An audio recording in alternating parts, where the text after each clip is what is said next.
Use your notes too. If you're having a hard time thinking of stuff, look through those notes. Look through the printouts that I gave you guys.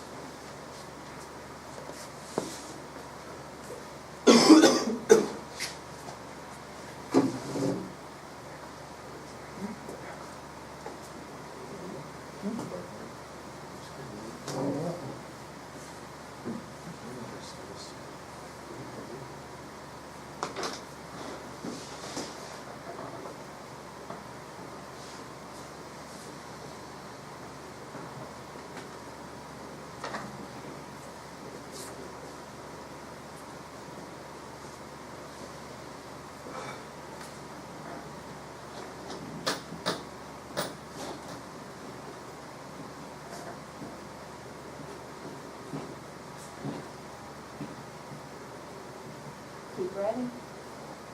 Keep pushing yourself. Keep Keep pushing writing. yourself. Don't stop.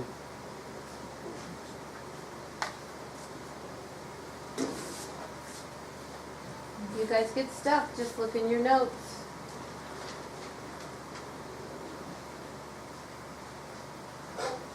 Can you learn from losing? That's really the question. Can you learn from losing? Can you think of a time in your own life when you actually lost, but you learned something?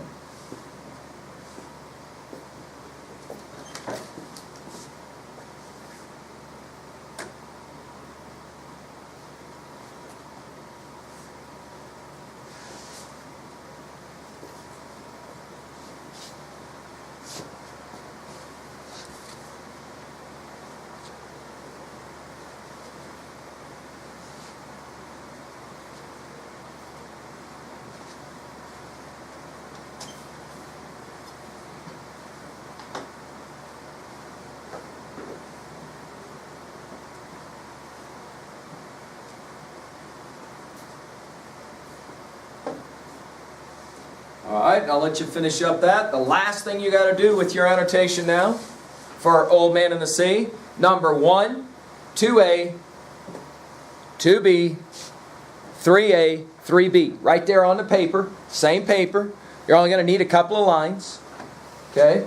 Right, One, or you can flip to the back. 1, we're going to do a quick annotation of Old Man in the Sea. Right. 1, I'll label them too for you to help you. 1, 2A, 2B, 3A, 3B. 1, you're going to give a one-line summary of this story. So let's do it real quickly. Write it down. If you had to reduce the whole story of Old Man in the Sea to one line, do it real quick. Just write it down. It's a story about... Okay, one line. See if you can do it. Reduce the whole novel to a single line.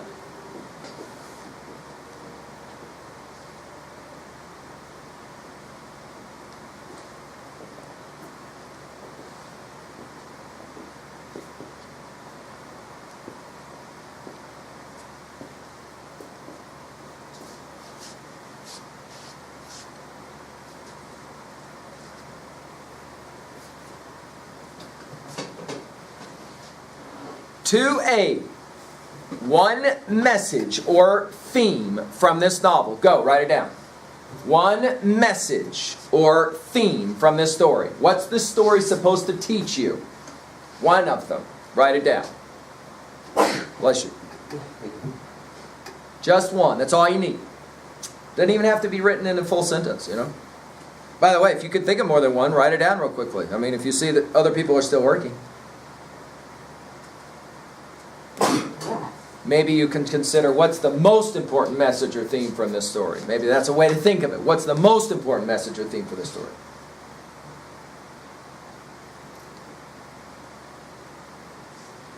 To be. Here, we're talking rhetoric. Not what the author says, but how the author says it. To be rhetoric. I'm going to give you a simple one to think about, though. Anytime we think of a story, we always think of a conflict. We talk about conflict as either internal, character versus self, or external, character versus another character, character versus nature, character versus an idea or society. That's external, right? Character, conflicts. Question. Do you find the major conflict of this story to be internal, the old man fighting against himself, or external, the old man fighting against the fish, character versus nature, or against an idea, old men get old and then they're no good anymore? Which one do you like the best? What kind of conflict do you like the best here? Just write it down.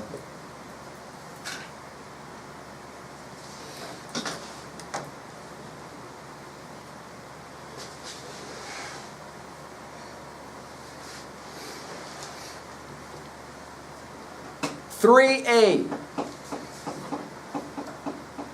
Similarities between the text, Old Man and the Sea, and another text you're familiar with. 3A, right? 3A. That's what we're working on, 3A. Comparisons or relationships to another text. Question. Is there any movie, any TV show, any song, any video game that you've ever heard about that talks about winning even though you struggle or lose? Can we use the movie for this book? No. We're talking about a text outside of Old Man and the Sea. Absolutely, a book will work. Or you can think about texts we've already studied in here. What was the poem of yesterday? No. Hope. No, hope is the thing with feathers. Remember, that was, right? The day before, Whitman's poem, O Me, O Life. Remember, that you exist was the answer to the question, what's the point of life? That you exist. The powerful play goes on. You might contribute, what is it that Whitman said? Contribute a verse. Remember? Of course, Mr. Workman's right. Psalm of Life easily comes to mind here, doesn't it? Right? Be a hero in the strife, in the challenges of life. Finally, 3B. Here we go. Jot down a couple of lines to the answer of this question. Do you think old people have any value in our society today? Do you think old people, the aged, once they can no longer work anymore, once they don't have any ability to make money, do you think they still have any value in our society today? Why or why not? Okay. Write down. What do you think? What do you think? That's great. I mean, just write it down, Workman.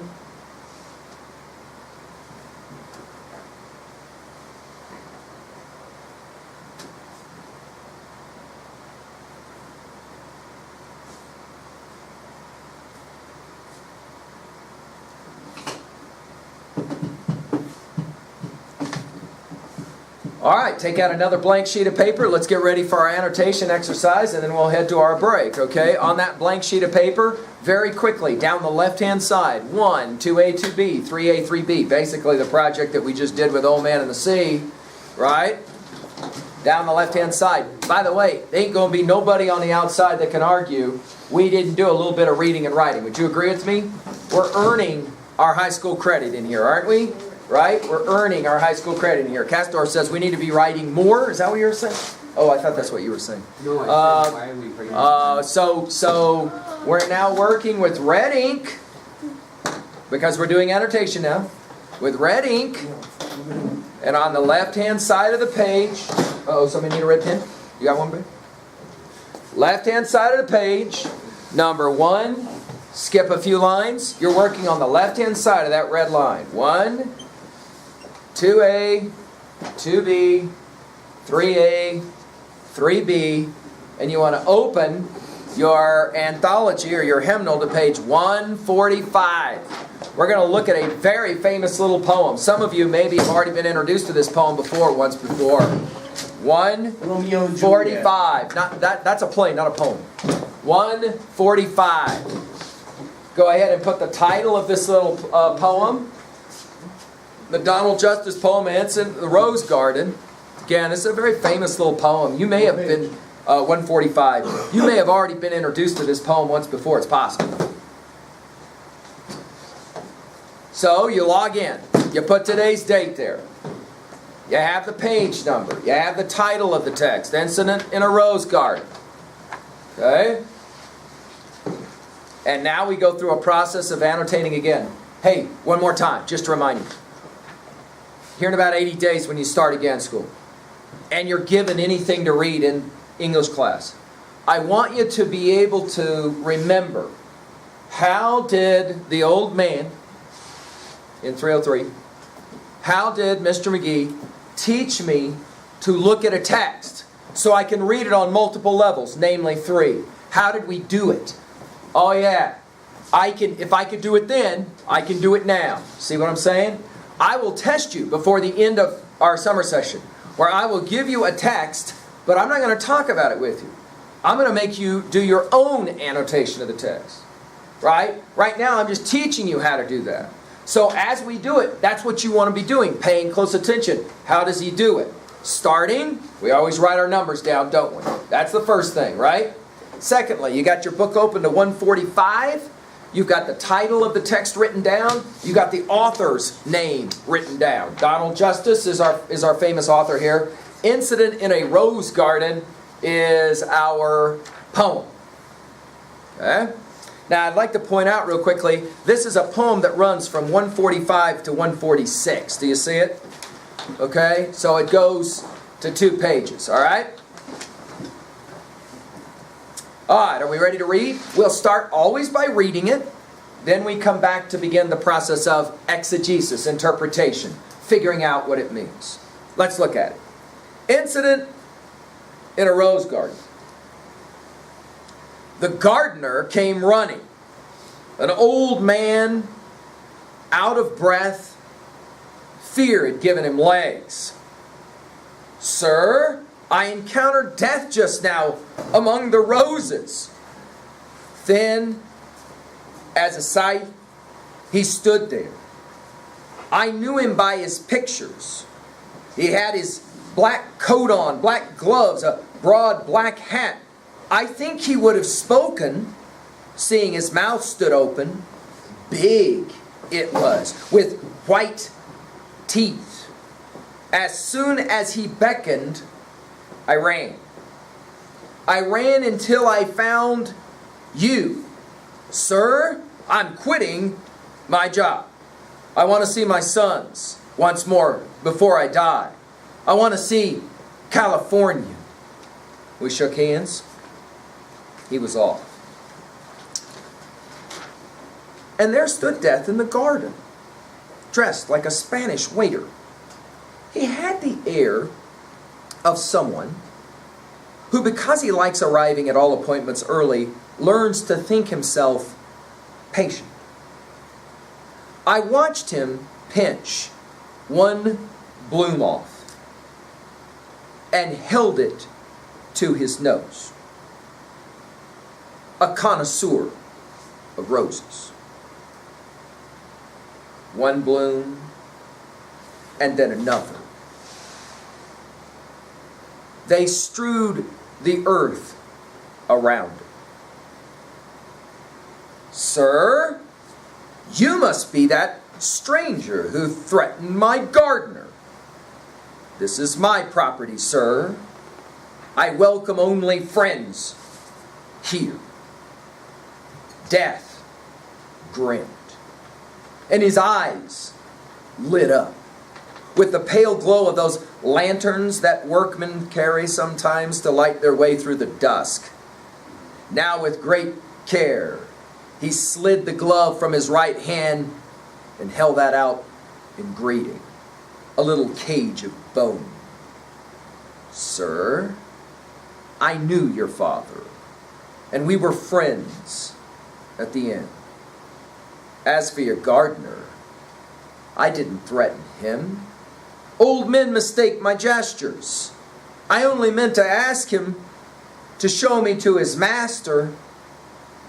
I take it you are he." Now, we will begin first of all, by pointing out in your notes at 2b. Let's go there now, 2b. I need a little bit more focus out of you. I have a sense, even now while I was reading, do you have a sense of it as well? That your mind was somewhere else. Now, that's understandable, right? We're working in the late afternoon. It's a hot room. It's very easy for us to begin to lose our focus, and we got monkey mind of a different kind, right? We want to make sure we're focused here. Our handhelds are put away for a reason. Music is out of our ear. That's right. Thank you, Mr. Workman. We put it all away. That way we don't have any form of distraction. But now I'm going to ask us to begin with some annotation work at 2b. I want you to write down the word irony. I-R-O-N-Y. Then we're going to have Mr. Workman define it for us. Irony. I-R-O-N-Y. We're working at 2b. I-R-O-N-Y. Then we want to define it. By the way, if you already know what it is, write down a definition real quick. Irony. What is the definition of I-R-O-N-Y? Are you familiar with this term, irony? We'll define it real quickly. It's a term you're going to hear a lot in English classes. So let's just write it down and define it real quickly. Irony. What is irony? Workman, you got a working definition for us of irony? Yeah, I-R-O-N-Y. The adjectival use, Mr. McAfee, is what? Something is ironic. Yeah, ironic, right? So we're going to ask, what's ironic about this poem? What does it mean, though, irony? What does it mean? Irony is irony. Yeah, sorry. Irony. The word. The word. Okay. Irony is the fact that you know something will happen to someone. Very close. Very close. Let's give a definition of irony real quickly. Something happens that's unexpected. You don't expect it.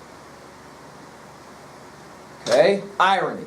Something happens that you don't expect. So, for example, Mr. Nash, in this poem, the old man comes up to the millionaire who owns the house. The old man is his gardener. And he says, two things, death, standing in the garden next to the roses. I'm out of here. Got to get to California, got to see my boys. Clearly, I'm an old man. Death showed up for me. I'm bolting. I'm going to run from death. Now, we're all familiar with that storyline. There's 1 or 2 movies have been made about trying to cheat death. You agree with me, right? So the old man runs off. Yeah, you can think of it, huh? Lots of them come to mind. So the old man runs off. The young man, who's the wealthy man, who owns the house, he shows up to say what to death? How dare you? Nobody invited you here. I need you to take your can and get it on down the road. He's accustomed, the man who owns the house, he's accustomed to saying what he says and people listening and obey. He talks to death like death works for him. You're here for my gardener. I needed my gardener. You ran him off. I need you to just get on out of here.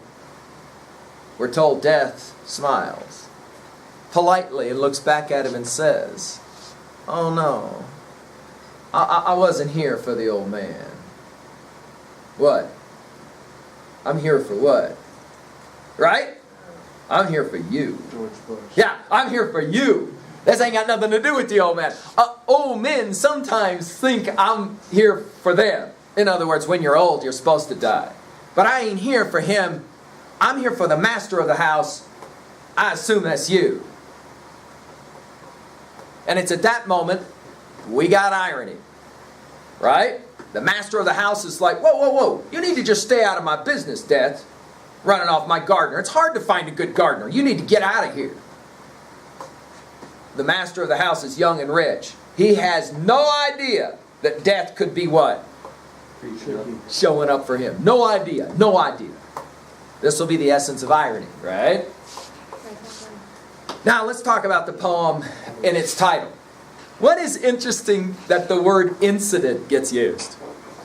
Incident in a rose garden. What's interesting about the fact that the word incident gets used? It's not really an incident. The word incident carries with it a certain kind of meaning. Big deal or little deal if it's an incident? Big. No. No, sorry. It's almost always a little deal. Incident is a word we use for a fender bender. If there's a major head-on collision, we don't call that an incident, we call that a major problem, right? So irony starts in our title. This is going to be an incident in the rose garden. Notice, the gardener came running. Now we're going to work with the actual lines. I noticed while I was reading that some of us really weren't following. I understand why. From the time we were 5 years old in kindergarten, we liked somebody to read or tell us a story. And we got really good at just listening. You're very, very good at that. But here's the problem. The ACT, nobody reads the stuff to you. When you leave and go to college, nobody reads it to you. You have to read it for yourself. So while I'm reading, you want to be reading. If you have a tendency for your mind to wander, use the tip of that pen and follow along. So that way you don't lose your place and you can stay better focused. Trust me, over 4 weeks of doing this with me every day, I promise you, you will get better at this. All right? So here we go. Read it with me again and we'll work through it together, starting with the opening lines. The gardener, are you reading it with me? 145. Here we go. The gardener, so you just want to follow along, Mr. Nash. Just use that tip of that pen and just follow along. The gardener came running, an old man, out of breath. Fear had given him legs. Jot down in your notes real quickly what fear had given him legs means at level 1. What does that mean? The old man's frightened to death, and even an old man can run when he's scared. The old man's scared. Why is he scared? He saw death. Go to 3A real quickly. What is your favorite movie where death in the film is personified as some kind of visible object? You can see it. A person, a thing. South Park. I said write it down. Write it down. What is your favorite? Of course, lots and lots of texts come to mind, Mr. Workman, which is why I say write one down. Right. At 3A, jot down your favorite representation of death. I'm going to give you one at 3A I want you to write down because I want to see how many of you know it. Some of you know this story as the Scrooge story. Yeah. Others of you know this story as what it's called, Dickens' famous little novel called The Christmas Carol. Do you remember the Scrooge story? We tell it around Christmas time, don't we? The old man Scrooge is a nasty old guy, visited by 3 ghosts. The first one is the ghost of the past. Shows him what he was like when he was young. Kind of torques off Scrooge a little bit. The second one is the ghost of the present. Takes Scrooge around, shows him Christmas Day, some things happening. The third ghost that shows up is death. And Dickens tells us what he's dressed like. We're told that he's dressed all in black. And he's got a black hood that comes down. And it's hollow. So you can't see his face because the hood sticks out too far. And his finger is bone, like a skeleton. We're also told death doesn't ever say a word to him. It just points at a tombstone. Scrooge immediately realizes this is the ghost of the future. The tombstone is his tombstone. He doesn't want to look. He starts begging to the ghost of death, please, please, don't let me die. And in that moment, he wakes up and he realizes he's been dreaming the whole night. But his life is forever changed because of that moment. Fear of death. In our text, death right away is a freaky thing to this gardener. He recognizes there's something to be feared. Now I'm going to ask you a question. Why does Donald Justice, our poet, go to italicize? Do you see what I'm asking? All of a sudden he goes to italicize. How come? It is. It's the dialogue, isn't it? It's a way to tell you, the reader, this is what the old man's saying. The old man, notice, speaks really short. Look what he says. Sir, I encounter death. By the way, notice, did you see it, Mr. Nash? Capitalized, death, capital D. Follow along with me. I encountered death just now among the roses, thin as a scythe. Now what is that? What are we talking about? The scythe he holds. Yes. Sometimes Father Time is pictured as standing in all black, holding this curved instrument. Dude, what's that about? Curved instrument. It's the thing that he kills you with. In old times, when you went out to fields of grain, the way you cut the grain was with this scythe. You had this curved blade. It was really sharp. And you swung it, and that's how you chopped off the head of the grain. In ancient mythology, death is pictured this way. When it's time for you to go, you're on your motorcycle cruising somewhere, you walk under a tree, something falls on your head, whatever it is. When it's time for you to go, the picture is the grain of your life, the grass of your life, cut. So we're told, notice here, how is he described? He's really thin. He stood there. I knew him by his pictures. Dude, I knew this was death. He had his black coat on, black gloves, a broad hat. Are you ready for this? Write it in your notes. Death is dressed up, we're told later, like a Spanish waiter. He's got a hat on. He's got a nice suit on. In other words, he looks like a GQ model or something. He's very well dressed, Death is. Somehow this old man knows though. Go ahead. Which one? We're working right now at level 1. We're just summarizing. All we're doing is just summarizing. Thank you for the question though, Ms. Nash. Excellent. We're just summarizing.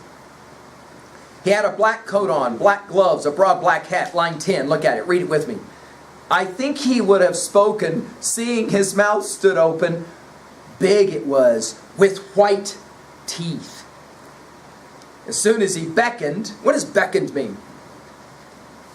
You tell him to come towards Yeah, Death shows up and he looks at the old man and he does this. And the old man says, "Pew!" Ran the other way. What's ironic about running from death? What's ironic? Every movie about running from death, what happens in the end? They get him. Dude, you can try all you want to. Death holds the final card. It's going to get you whether you think you can outrun it or not, right? That's the whole point of movies where you try and fool death. But notice the old man. Turns around, he runs away. He says, I ran until I found you. Sir, I'm quitting my job. Why come? Why quit your job? This begs a really intriguing question. If you were told tomorrow something was wrong with your brain, you had brain cancer, and you'd be dead by September 1st. Right? By the way, there are some people sitting in hospital rooms right now who are being told that, by the way. Right? That's it. That's all I can tell you. Is by September 1, Mr. Nash, it's done. You're over. It's done. Question. If that was told to you tomorrow, would you still come to summer school? No. See? Would you still come do this? Would you do what? See, what would you do? Some students say, well, I know what I wouldn't do if I was in school and I knew I had to die. The first thing I would do is drop out. Notice here, I'm quitting my job. 2 things he says he wants to do before he dies. What are they? He wants to see California and go see his boys. See family and travel. Lots of people say that when they are told they're going to die, right? Those of you who saw that film, Bucket List, the idea of a bucket list is you make a list of the things you want to try to accomplish before you die. I would go out on a limb. It's always interesting to ask, and there we are at another 3B question. If you knew you would be dead by the end of the year, jot it down at 3B. What would be the one thing for sure you know you'd want to do? No, I didn't say it. I said write it. What would be the one thing? Write it down. What would be the one thing? We're working at 3B. What would be the one thing that you would do? At 3B, what would be the one thing that you would want to do before you die? Okay? More specific. Be specific. Oh yeah, Miss Laird's right. Be specific. Try and be, Mr. Workman, try and be as specific as you can. What would be the one thing that you would do if you knew I'm probably gone by December 1? Is there one thing, for example, is there one person you would for sure want to see, talk to? Is there a place you'd want to go to? See. Is there some experience that you would want to have? You try and find a way to have that experience. No, that's not what In other words, what would you do because you knew you were going to die? Right? Because you knew you were going to die.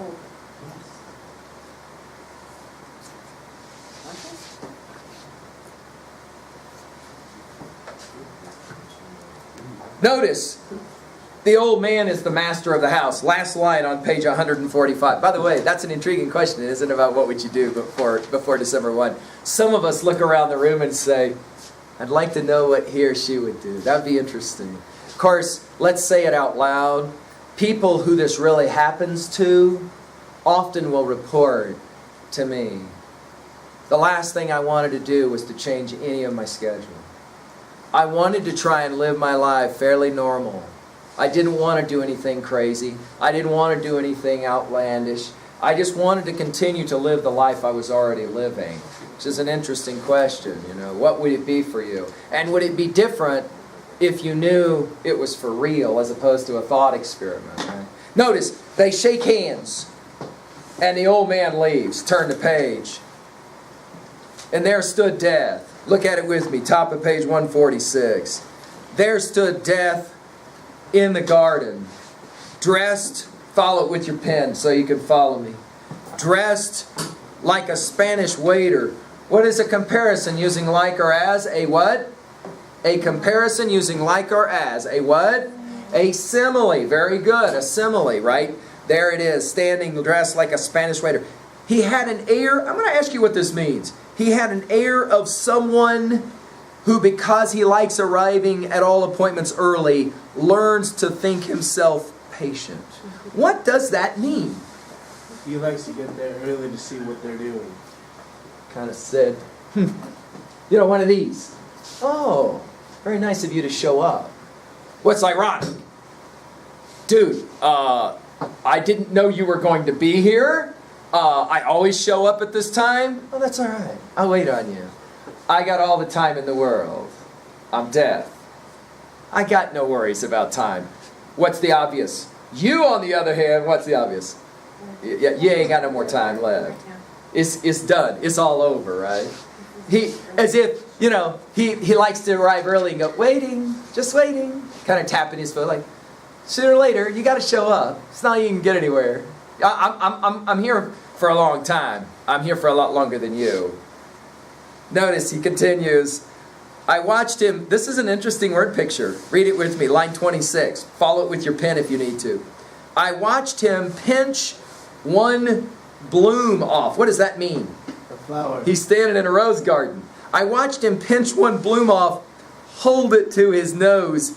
A connoisseur of roses. Connoisseur here means somebody who appreciates, or a critic, right? One bloom, and then another.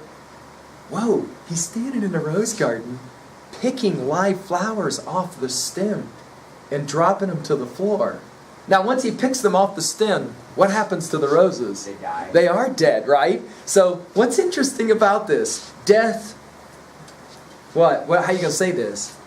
Death brings what everywhere it goes? Death. Right? Death brings death everywhere it goes. To the flowers, and of course, every once in a while, to humans. Right? Keep going. They strewed the earth about him. Now we got more speaking. Here it is. The rich man. Read it with me. Follow it along. Mr. Nash, I'm at line 31.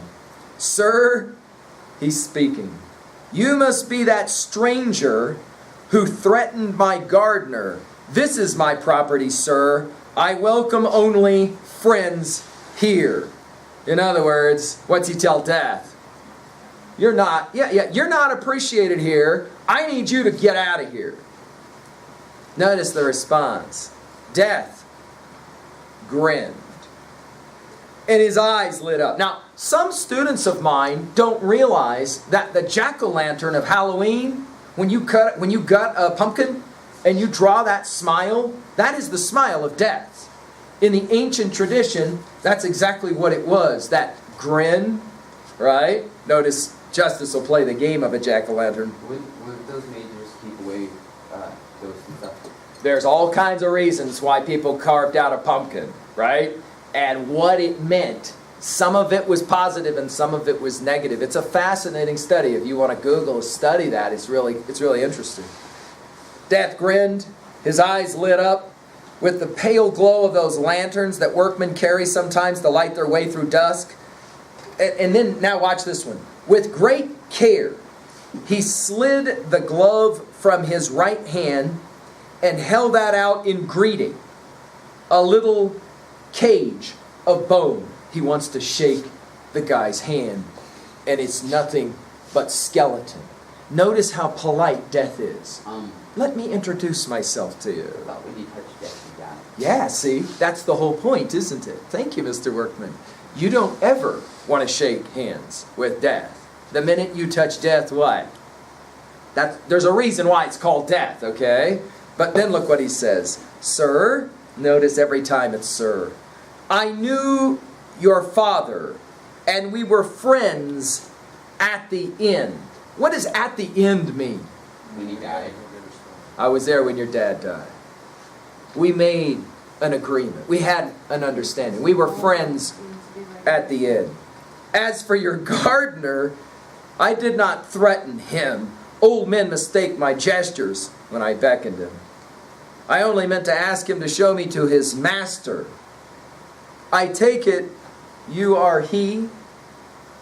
Now what Justice doesn't tell us is what I want you to finish your annotation with. What do you think the master, the billionaire, the rich young guy who owns this house, what do you think he says next to the death who has just said, I'm here for you? Get off in the car. What do you think? Write it down. What do you think he said? Finish. 3A? Let's work. 3B? We can work at this one with 3B. Yeah, you can. That's fine. Are we going to do anything for 2A? You did. You could make the argument already that we're working at 2A on a number of counts in terms of this whole notion of the importance of life is defined by the fear of death, right? The importance of life. What do you think the rich guy did next? Do you think he tried to buy his way out of dying? Do you think he tried to have a conversation? Do you think he threatened him? Yep. Do you think he said, I'm screwed and there's no way out? Yep. Let's make friends with death. Yep. What do you think? There's all kinds of interesting ways to think about this, huh? All kinds of interesting ways.